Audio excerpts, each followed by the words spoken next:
Let's look at a story of a friend who died in a bike accident. Terrence was a well-liked man and an exceptional athlete. His friend Joe runs a local shop. He was there when he got the news that his friend had died. As new grievers often do, Joe went into stunned shock. He wouldn't talk about it. We had dinner that night, and he brushed it off when I brought it up gently. Yet at the most unusual times, he brought it up himself. I know shock only gets you through the first few days, so I stopped by Joe's shop a week or so later to see how he was doing.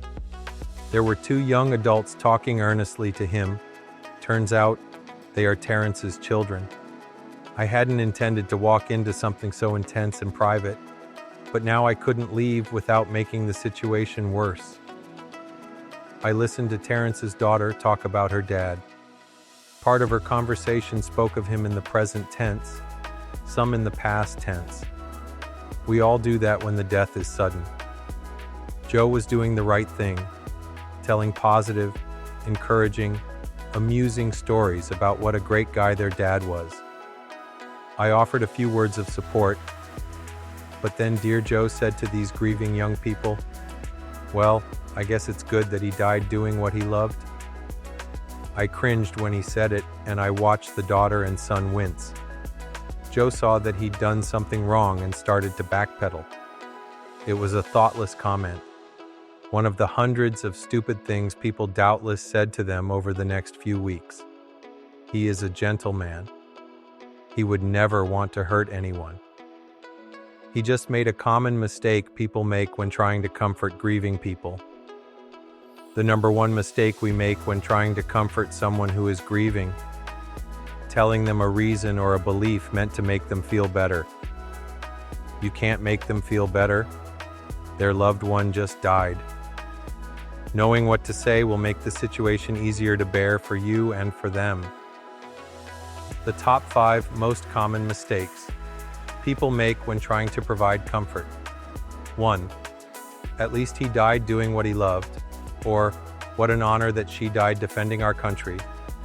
Or before the pain got any worse. Or any such insensitive comments. These imply that the grieving person should be logical about their grief.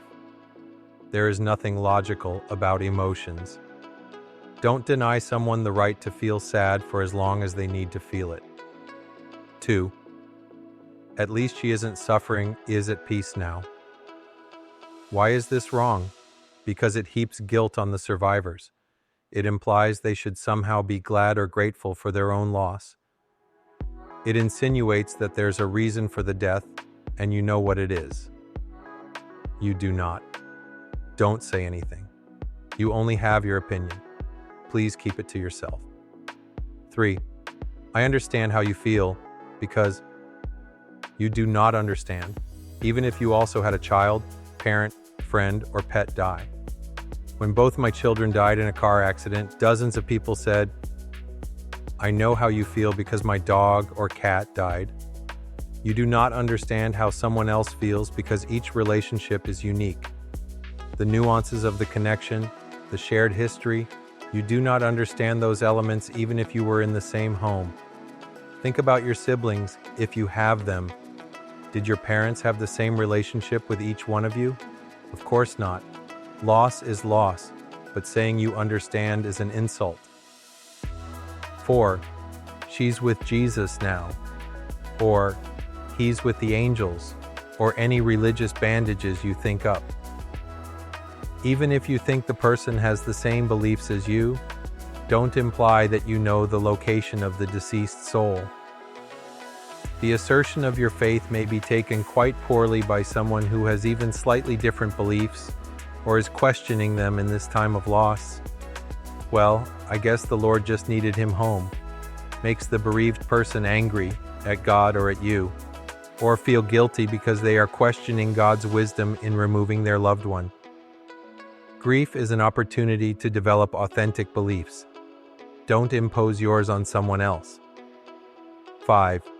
If there's anything I can do to help, just call me. The bereaved person will never call you.